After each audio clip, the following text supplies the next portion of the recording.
Empezaré con la formulación matemática del método, luego veré cómo se construye la ecuación iterativa y hablaremos de las condiciones de convergencia, el cálculo de error y finalmente analizaremos la implementación en código Python de manera clara y descriptiva.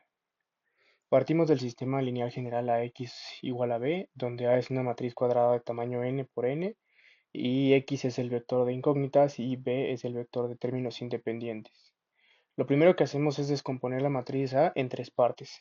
D, la matriz diagonal, L, la parte triangular inferior y U, la parte triangular superior sin diagonal. Esto se resume como A es igual a D más L más U. ¿Para qué hacemos esto? Porque la diagonal de la matriz contiene los coeficientes más importantes, lo que multiplica directamente a cada incógnita, x1. El método Jacobi construye todo el método alrededor de esta diagonal.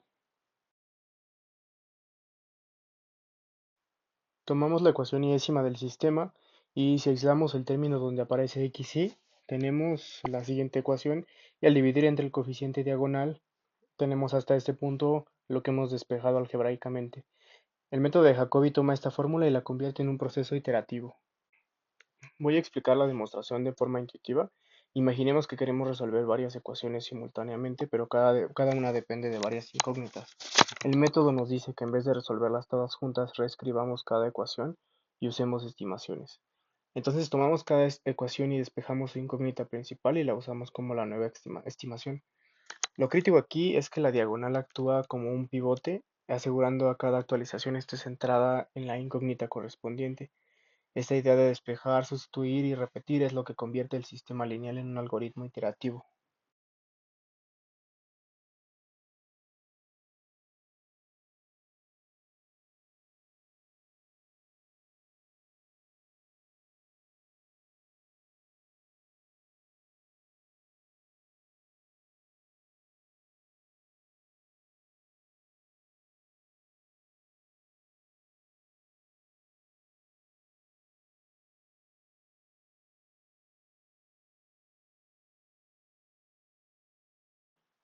Ahora, en cuanto a las condiciones de convergencia, para que el método de Jacobi converja es necesario que se cumpla que P de D a la menos 1 por L más U tiene que ser menor que 1, donde P se conoce como el radio espectral de la matriz de iteración. Esta condición garantiza que cada aproximación esté más cerca de la solución que la anterior. Prácticamente, es decir, es difícil calcular radios espectrales, así que existe una condición más simple llamada diagonal dominante.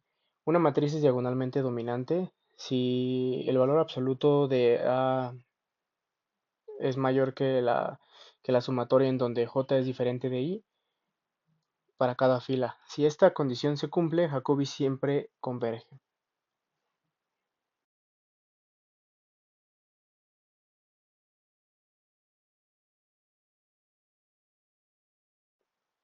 Para saber si el método está convergiendo, comparamos iteraciones consecutivas usando la norma infinito. Esta norma toma el valor máximo entre las diferencias de cada componente, lo que nos da una medida clara de estabilidad. Cuando este valor es menor que la tolerancia predefinida, consideramos que el método ha convergido. Ahora vamos a explicar cómo se implementa este método en Python. Primero importamos NumPy, que nos ayuda a trabajar con matrices. Después definimos la función Jacobi, donde declaramos la matriz A, el vector B, la tolerancia y el número máximo de iteraciones. Creamos un vector X lleno de ceros, que será la aproximación inicial. Luego empieza el proceso iterativo. Para cada ecuación calculamos la suma de los términos no diagonales y aplicamos directamente la fórmula. Después calculamos el error usando la norma infinito.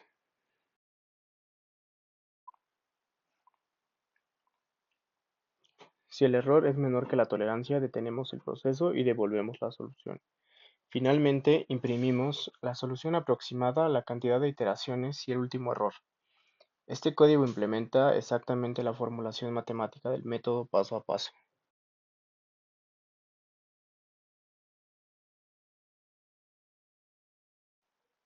Ahora, al compilar el código en Python, esto es lo que nos debería de salir.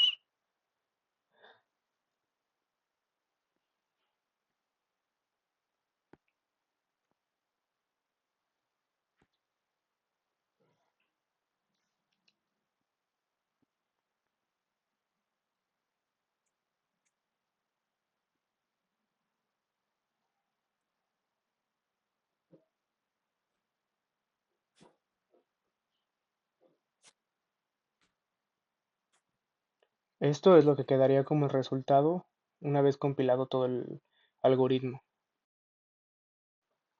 Para concluir esta presentación sobre el método de Jacobi, me gustaría integrar todos los elementos vistos hasta ahora en una reflexión amplia. Una reflexión amplia, coherente y estructurada que permita comprender no solo qué hace este método, sino por qué es relevante dentro del estudio de los sistemas de ecuaciones lineales y del análisis numérico moderno. En primer lugar, recordando que el método de Jacobi surge como respuesta a un problema fundamental, que sería la dificultad de resolver sistemas lineales de gran tamaño con métodos puramente algebraicos. A medida que las matrices crecen, la factorización exacta se vuelve costosa y es en este punto donde los métodos iterativos se convierten en una alternativa práctica. El método no aparece de la nada, sino que es consecuencia directa de un hecho algebraico en el que toda ecuación lineal puede reorganizarse para despejar su incógnita principal siempre que su coeficiente no sea cero. Esta reescritura, que aparece trivial a nivel de una ecuación, adquiere una enorme importancia cuando se aplica de manera sistemática sobre todo un sistema. Jacobi descubre que si tomamos cada ecuación y la convertimos en una fórmula de actualización para una variable, utilizando exclusivamente los valores anteriores a las otras, entonces el sistema completo se transforma en un mecanismo iterativo, es decir, cada iteración no es más que volver a evaluar esas ecuaciones despejadas usando la estimación previa. Esta idea aparentemente simple contiene profundas implicaciones matemáticas. En esencia, el método está reemplazando un problema global al resolver simultáneamente ecuaciones por una sucesión de problemas locales en los que cada variable se ajusta individualmente una y otra vez hasta que los cambios se vuelven insignificantes. Desde un punto de vista conceptual, lo que el método de Jacobi está haciendo es aproximar progresivamente el punto en el que todas esas ecuaciones se equilibran y cada iteración es un intento de mejorar ligeramente esa aproximación. Cuando el proceso funciona correctamente, la sucesión de vectores producidos por el método converge hasta el valor solución. Ahora bien, este comportamiento no ocurre por casualidad. Depende de condiciones como la dominancia diagonal, que puede describirse verbalmente como en cada ecuación el coeficiente que multiplica la variable principal debe ser mayor, en términos absolutos, que la suma de los coeficientes que multiplican a las otras variables. Esta condición tiene una interpretación muy clara. Si cada ecuación está suficientemente dominada por su propia variable, entonces las iteraciones se comportan de manera estable, sin amplificar errores, sin desviarse del proceso de aproximación. La estructura del sistema guía las iteraciones hacia la solución correcta. Además, desde la perspectiva del análisis numérico, el método es valioso porque separa la resolución del sistema en una secuencia de pasos que puede ejecutarse en paralelo. A diferencia de otros métodos como Gauss-Seidel, donde cada variable depende de actualizaciones y Jacobi no necesita únicamente los valores anteriores. Esto lo convierte en un candidato ideal para ambientes computacionales distribuidos y arquitecturas paralelas modernas.